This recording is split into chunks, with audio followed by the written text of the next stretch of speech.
Years ago, Wendy's had a commercial with this old lady talking about where's the beef, right? And that's what, after 33 years of being in the financial planning world, I have seen people worry about. Okay, now I'm separating from the workforce. Now I'm getting ready to go into retirement. But where's the beef? Where does the income come from? Where do I take it from? How do I take it? And how does it work? How do I know how much I can have? We're going to talk about the Practice Retirement Year on Consider This program today. Join us.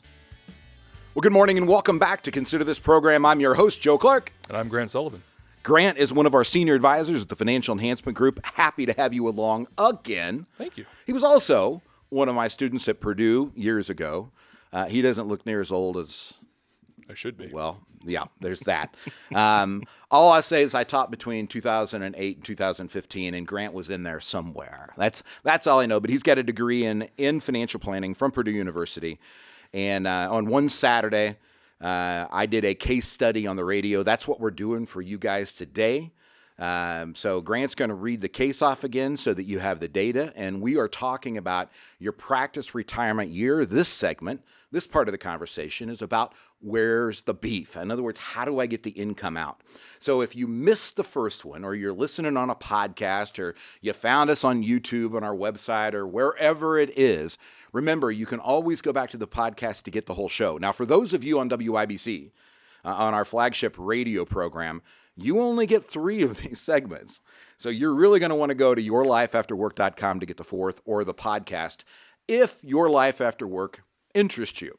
So Grant, go ahead and read the case. Absolutely. So we have a married couple, a 57-year-old and a 59-year-old, 39 beautiful years of marriage. The husband has a 401k with $600,000 of deferred money. There's $158,000 in his IRA and $70,000 in his Roth. The wife has a 403b with $390,000. She has retired from that position.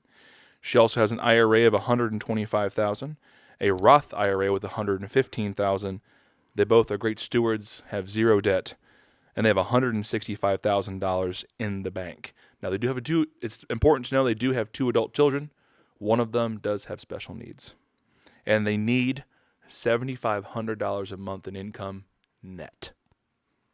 So the first observation that I would have, I will tell you, and then I will let you do the work. When I started in the industry 2 weeks before the crash in 1987, what people would do, first, there was no Roths, right? So you would have had much smaller 401ks, much larger bank accounts if they were the similar type of savers, much less than the 403b. Those programs didn't start till 1980. Secondly, nobody knew what to do with somebody that had a special needs child. It doesn't mean that they weren't there, but we have many more families with autistic issues that they have to deal with that are there now. But what would happen when people went to retire, or what we call Your Life After Work, Grant, is it looks to me like there's 7 accounts, right? And they would take money out of all 7 of them, under the theory that as long as there was some money left in each of them, life would be good, right? So tell me why that's a bad idea, bad strategy. Taxes. And so in Joe, everyone forgets taxes. So the IRS is screaming, where's the beef too?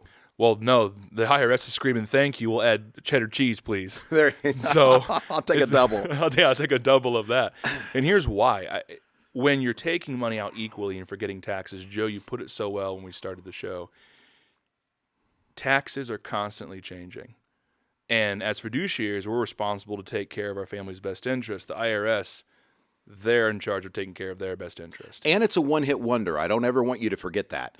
Markets go up and down. I started 2 weeks before the crash in 87, lived through the issues in 91, the tech wreck in 2000, the issues in 2002 following 9/11, the Great Recession in 08 and 09, COVID, for goodness sakes. Markets go up and down. Your taxes, ladies and gentlemen, are a one-hit wonder. Continue your thought. Sorry. Joe, it's actually an excellent point that I'll segue into when taking dollars out. That one-hit wonder, once we do it, we can't go backwards. And so you have to understand what type of tax environment you're in. And depending on where you're at in your tax bracket, traditionally speaking, you want to start liquidating or getting rid of all of that tax-deferred money first. And when we say tax-deferred, that means every dollar you pull out, the IRS gets their pound of flesh first.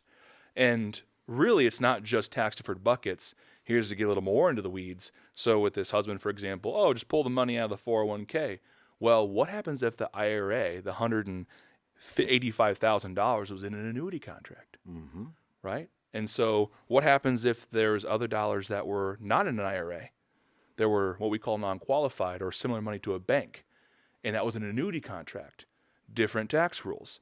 And then when you have a special needs child and you're looking at preparing income for them long term and they're on state benefits, getting rid of all that tax deferred money first only helps their situation.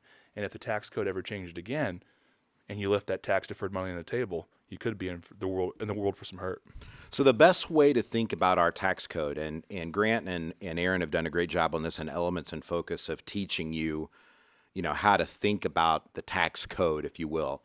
And if you're not getting that, go to our website at yourlifeafterwork.com. You can get signed up for the Market Carver, where we talk about the investment playbook every week. The Elements and Focus are the other 4 critical elements that are out there. It's free. We believe that it's our duty to provide educational content, and that's what we will continue to provide.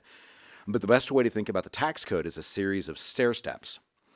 And so what Grant's talking about is if you come in for a Next Steps meeting, or if you're doing this on your own, what's going to happen is we're going to teach you to bracket bump. So in this case, we have a 57-year-old and a 59-year-old. And 59 and a half, remember, is one of those pivotal days. If you missed that show, I think we did it a few weeks ago. You can find it on our website or anywhere you listen to a podcast under Consider This Program. But 59 and a half is a key thing. But what Grant will teach you to do is to take as much money out of that tax-deferred account as you can up to the maximum bracket that you're going to be forced to be in. In Central Indiana, at their age, you can make about $104,000, $105,000 a year now of taxable income and stay in the 12% tax bracket, where there's no capital gains tax, there's no dividends tax under the current code that we live in today. Bracket bumping is one of the concepts that we talk about. So when people hear that $7,500 that this family needs for their standard of living, the first thought is, well, I can't take enough money out of my IRAs to do that. Well, that's where those other accounts come into play that Grant really is talking about. So when we look at this, why would we go to the 401k first? And that's a great question, Joe. Really getting as much of that tax deferred money off of your plate while, based on the day that's recording, taxes are on sale for the most part, really is in your best interest. But there's still a 403b that's got tax deferred money. Why not her first? Great question. And so and looking at them, we probably, and I use the 401k just as an initial example, but looking at their age, the wife being 2 years older. Younger. She older or younger? I apologize. She's the older one. And so in this case study, the husband's 57, wife is 59. And so Joe is actually making an excellent point. We would want to actually take her 403b money first because she's older, meaning she will hit required minimum distribution age sooner than her husband. Now let's go back to something else that you said at the beginning, that they were very, I think you used the word charitably inclined, or at least they were diligent, right? So part of why the uniqueness of this comes into play and why we may not take all of the money from her first is because she's going to be 70 and a half first, where we could actually revert to QCDs or qualified charitable distributions, right? Correct. So when you look at this from a broad-based picture, what families would do on their own many times is actually take money from the 401k because he's over 55, and he probably has that in a plan where he's eligible to get that. Not all of them are, be careful. And she would take money out of her 403b because they would try to equalize, or some yo-yo would say, hey, it's easier to get money out of the 401k to roll into an annuity. And when I say yo-yo, I mean people who are selling stuff to you. Please don't do that. I will spend my time with you before you buy an annuity if you want to come in and sit down and have a cup of coffee. We do not sell products. I think there are many, many better ways to do, and I think what happens is people end up relegating themselves to a singular decision based on an emotional time on an individual day with somebody who can speak well and who's going to get paid based on you being able to sign your name on a contract that ties you into something for an extended period of time. And one of the things Adam and I have always said, Adam's our chief investment officer, one of my partners, we married our wives, we date our stocks.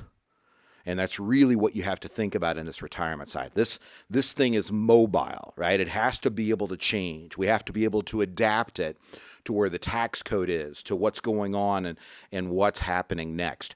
But in order to do that, we really have to look at you and understand you and where you're going in a long-term situation. Grant hit it on the head when he started off the program, or started off this segment, talking about taxes and why they matter. They are one-hit wonders. In other words, at December 31st, when this year is over, you have now done everything that you can possibly do to that return. The only thing now is waiting to report it to the CPA and being able to deal with the consequences of your actions or your inactions. And so many times people will come in and they'll look at us and they'll go, why in the world are you the only people asking for our tax return? I'm worse than that. I won't talk to you without your tax return because it's a one-hit wonder. Everything that we do here on this screen, everything from that case, including your special needs child, flows through the 1040. And if you don't have somebody who can break it down, read it, and understand it, and then understand the investments, you're going to wind up in a world of regret trying to figure out why you didn't do this sooner. It's why I have a CPA in our team. It's why I work with multiple CPAs around the state. This takes an orchestra to be able to get it accurate. It is confusing, it is complex, and it is moving. And if you think that you can come up with a financial plan and check it off for retirement and be done, you're going to be in the same situation, same consequence as other people that we have to try to help every day to help fix. Now, there's no going backwards tomorrow. You're never going to have me say you should have, right? And we don't do that. This is not we do not punish people or do anything like that to say you shouldn't have done that. What we do try to do is to help take care of tomorrow. Give us a call at 800-928-4001 or go to yourlifeafterwork.com. Remember, if you want to do this on your own, that is your business. But if you're looking for a fiduciary, that is our business. 800-928-4001 at yourlifeafterwork.com.